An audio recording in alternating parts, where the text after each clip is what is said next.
किसान 60 दिन से वहां बैठे हैं, जो वही खा रहे हैं, वही रो रहे हैं, वही शहीद हो रहे हैं, वो किसान की जो पीड़ा है, अगर वो पीड़ा नहीं होती तो आज वो वहां बैठे नहीं होते। वो प्रधानमंत्री हैं, हमें उस पद को इज्जत देनी है, पर क्या वो कर्म कर रहे हैं? अगर झूठ ही बोलना है, अगर सिर्फ गप्पे ही मारनी है, अगर जुमले ही देने हैं और लोगों को ठगना ही है, तो कहीं ना कहीं कांग्रेस कार्यकर्ता को, हिंदुस्तान के जन जन को जागना पड़ेगा। केंद्र सरकार ने ऐसे 3 काले कानून जो लाए हैं, वो किसी किसान संगठनों से पूछकर नहीं लाए हैं, उनके साथ बैठकर नहीं लाए हैं। आपने थोपने की कोशिश की ऑर्डिनेंस के माध्यम से, सीधा नुकसान जो है किसानों को। 12 दिन की जो हमने यात्रा की है, ये हिमाचल प्रदेश के किसानों और बागवानों को जागरूक करने के लिए की गई। किसान आंदोलन के समर्थन और किसान बिल के विरोध में शिमला से धर्मशाला तक चली पद यात्रा में AICC के सदस्य, कांग्रेस महासचिव व फायर ब्रांड युवा नेता RS बाली ने केंद्र सरकार पर सवालों की ताबड़तोड़ बरसात कर डाली।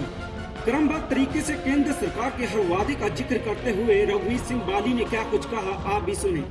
मैं धन्यवाद करता हूँ आपकी टीम का कि आप लोगों ने किसानों की लड़ाई लड़ने का निर्णय लिया। MSP के बारे में बताया, इन्होंने आपको ये बताया कि पूंजीपतियों के पास किसान की मेहनत चली जाएगी।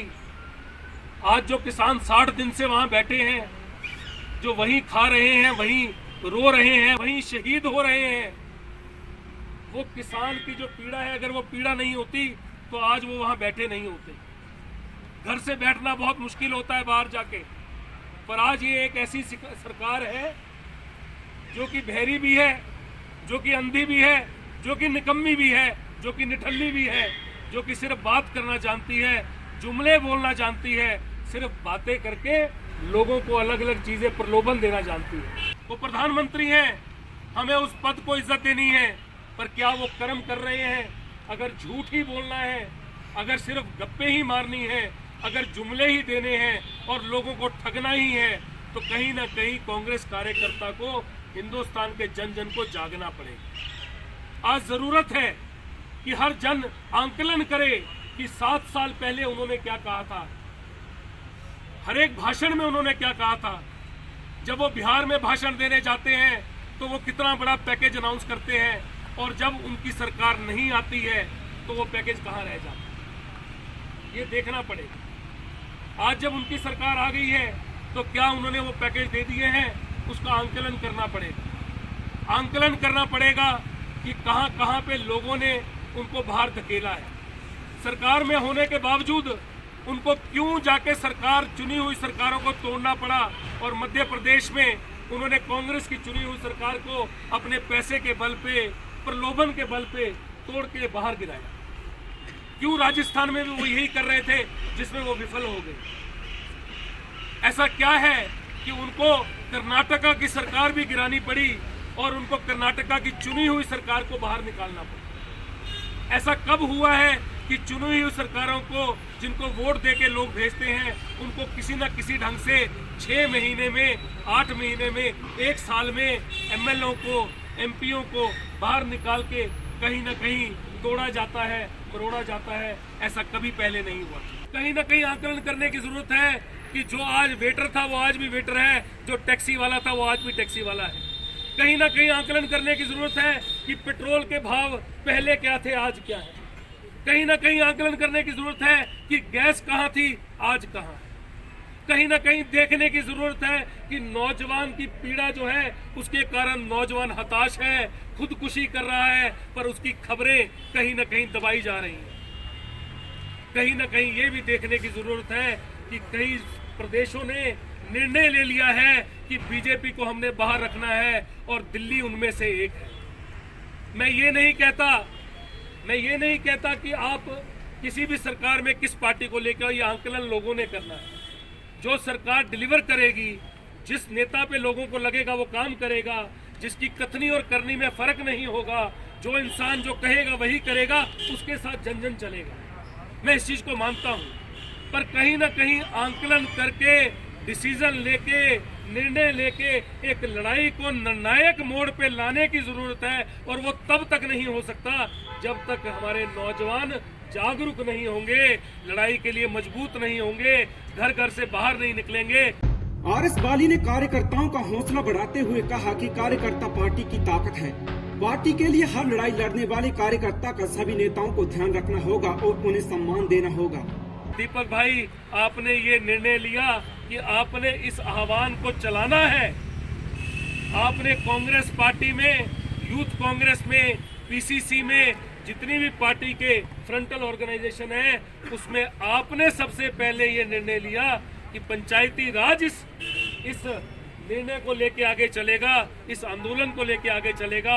और आपने निर्णय लिया कि हम चल के सबसे पहले ये रास्ता सारे संगठनों के लिए खोलेंगे। इसके लिए आप बधाई के पात्र हैं। और जब कार्यकर्ताओं को लीडर की, पार्टी की जरूरत होती है तो कई लीडर बोलते हैं कि आज मेरे पास समय नहीं। मैं चाहता हूं वो नेता भी सुन ले यहाँ से, आपकी प्रेस के माध्यम से, कि इन कार्यकर्ताओं का ख्याल रखना पड़ेगा। और जो नेता कार्यकर्ताओं का ख्याल नहीं रखेगा, कार्यकर्ता कहीं ना कहीं उस नेता का ख्याल नहीं रखेंगे। मैं चाहता हूं इस माध्यम से वो नेतागण भी पूरे प्रदेश के सुने, हम लोग भी सुने, क्योंकि हम भी प्रदेश के महासचिव हैं। हमें भी ये देखना है कि जो आज कार्यकर्ता चला है उसकी पहचान करनी पड़ेगी, उसको प्यार देना पड़ेगा, उसकी भावनाओं को समझना पड़ेगा, उसकी भावनाओं को गति देनी पड़ेगी, उसकी जरूरतों को समझना पड़ेगा और आगे बढ़ना पड़ेगा। आपको बता दें कि राजीव गांधी पंचायती राज संगठन के अध्यक्ष दीपक राठौर और उनके सहयोगी मनोज चौहान शिमला से केंद्र सरकार के खिलाफ 28 दिसंबर को पदयात्रा पर निकले। जैसे जैसे यात्रा आगे बढ़ती गई, कारवां जुड़ता गया।